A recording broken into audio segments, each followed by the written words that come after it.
Hello, my name is Gabriel, and you are watching rptv News. Neighborhood officers differ from regular police officers because they spend more time within a neighborhood interacting with residents, allowing them to have a more intimate understanding of the specific issues present within said neighborhood. For the last 11 years, neighborhood officers have had a positive impact throughout Toronto, with the program originating in Regent Park. Kumar has been a neighborhood officer in St. Jamestown for the past 3 years, but has served in the Canadian Police Service for much longer. In this interview, Kumar talks about why he chose to become a neighborhood officer. Let's dive in.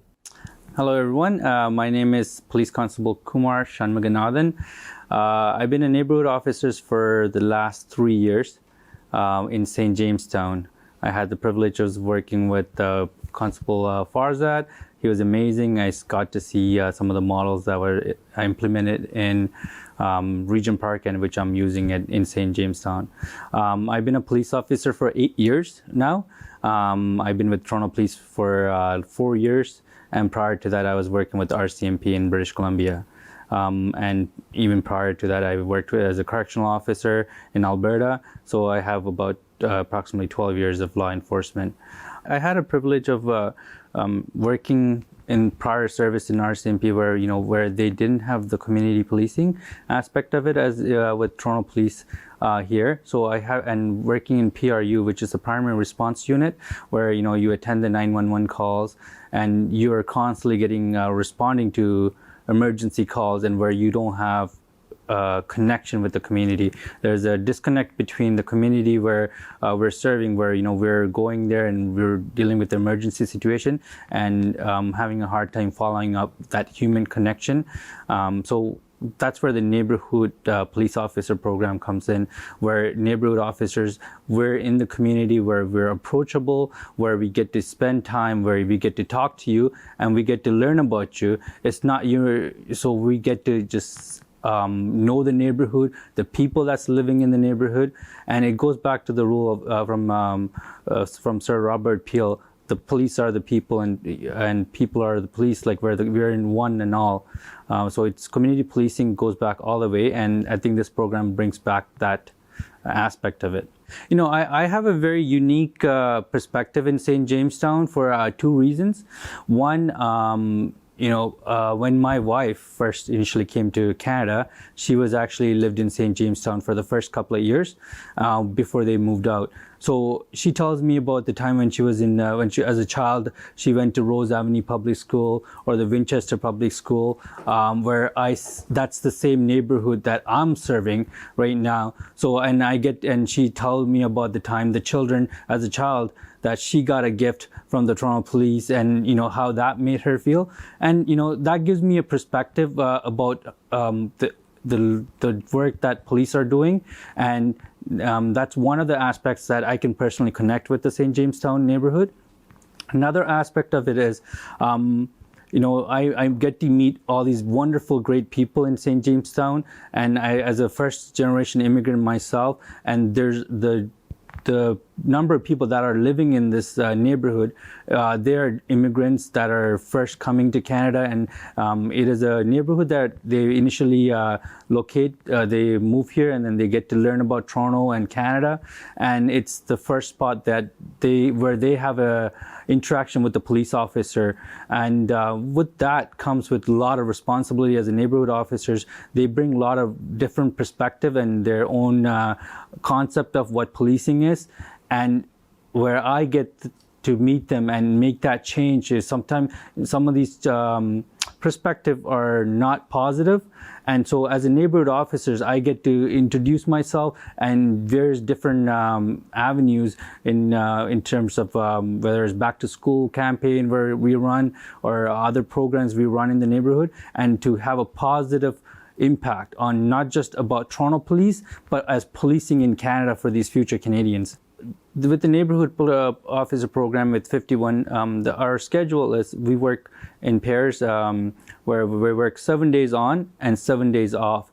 On the days that we're off, there's another 2 St. Jamestown neighborhood officers that takes over. So there's always a one officer that's working every single day.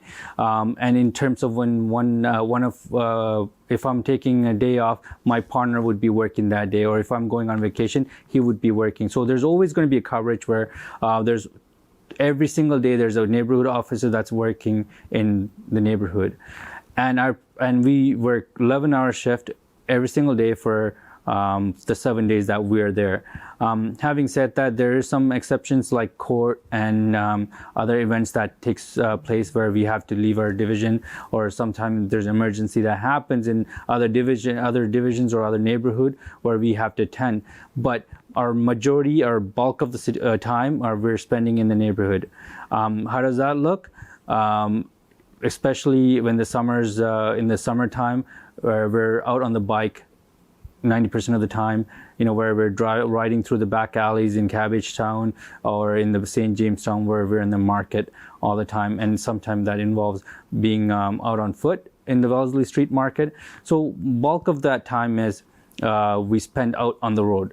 We spend a couple of hours at the station where we're responding to emails from the neighborhood complaints that we're receiving, making connections with the neighborhood, and responding to our partners that are in the neighborhood that are planning events such as the St. Jamestown Festival. That's the spring gathering that's coming up. So other plans where we have to coordinate with them, or when you have back to school campaign organizing that event. So there's sometimes we do spend at the station to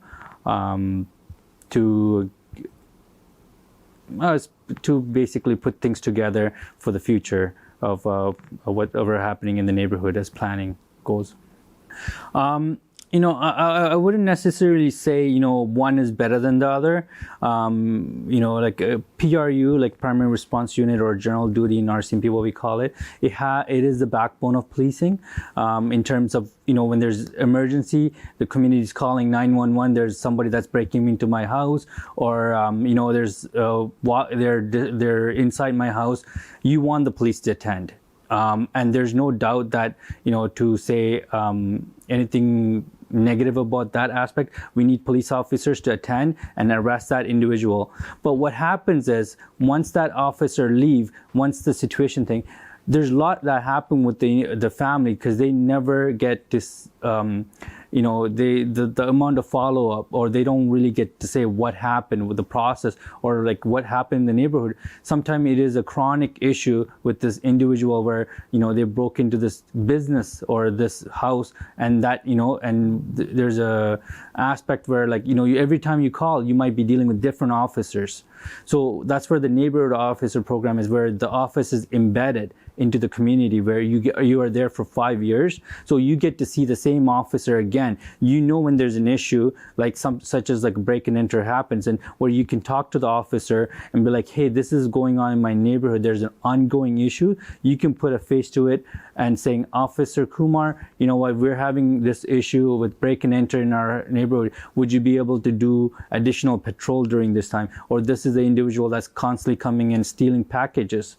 There's one thing, it's nice for officers to attend, take the report, or to fill out the report online, but to follow up and have that connection, to be heard. It is very important. So part of policing, where you feel like you are part of the community, and you are being heard. And that's, I think, neighborhood policing is, we're giving that voice back to you and working with you. One of the questions we get often asked, do you still give tickets? Do you still arrest people? Absolutely. The answer is, first and foremost, I'm a police officer. Then, and as part of my role is community officer, I can tell you that, we give tickets when we see an offense. We do use discretion as well, but we do give tickets as the main component of it. We do arrest people. I have arrested numerous people. As part, when they're committing crime, we do arrest. We do everything the police officers do. In terms of the 911 police officers, when they call, when they respond to it, we do every single thing. But there's a balanced approach as part of Regent Park and St. Jamestown. They're very similar to each other in terms of the demographic and how the neighborhood is situated. It's next to each other with high-rise building. With that comes, like, there's a lot of things that happen inside the building where people don't call 911, and part of that is part of the community where they don't know how to contact police. They don't have the understanding of what happens. So that's where we come in, and we do find people committing crime, and we do arrest them and go forward. And we find it's a very proactive position. One thing I can say as being a first-generation immigrant, coming to Canada at the age of 10, and going to junior public school, senior public school, high school, and college and university, but having that, there's a lot of people come and approach me, and it's like, it is so nice to see someone that I can relate to. It is not something that I really actually thought about, but when people come and say it, and it takes me back to the memories of me being a 6-year-old trying to relate things as a immigrant and trying to see things from their perspective. And sometimes you forget the roots where how people see things as an immigrant, and after all the 20-25 years, and wearing this uniform, and then where they can, when you start speaking to them in their native tongue, and they would get very excited. I think it is amazing to see how diverse things are and how policing has changed. And then a lot of the things that we constantly hear about neighborhood policing is how policing has changed over the years. And with that, especially, they feel that with the neighborhood program, it is a leap into the future, how they can feel that they can connect with you, they can come and talk to you, they can approach you, and they can sometimes even speak in your native tongue, and people get very excited, and that's what we want to see happening, where people approach the police and talk to us, and I hope to see that more and more. Some of the events we're doing in St. Jamestown is a back to school campaign, where every September, Toronto Police Service, along with our partners, we gather and we do back to school campaign where we give out backpacks to every single student, or about last year we gave about 450 backpacks to students in St. Jamestown. We give every single school in St. Jamestown, we drop off toys, and we cover off toys for every single kid, so that no kids are left without toys during the holiday season time.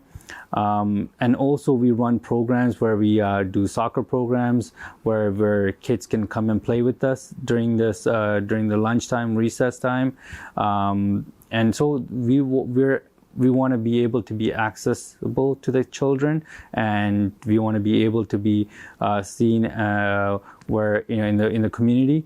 So we're doing all the program, like we're constantly doing programs and events in the neighborhood. We have a really great working relationship with the corner, the 200 corner and the 240 corner, and working with Chris Moyes or Christine Wong Tam.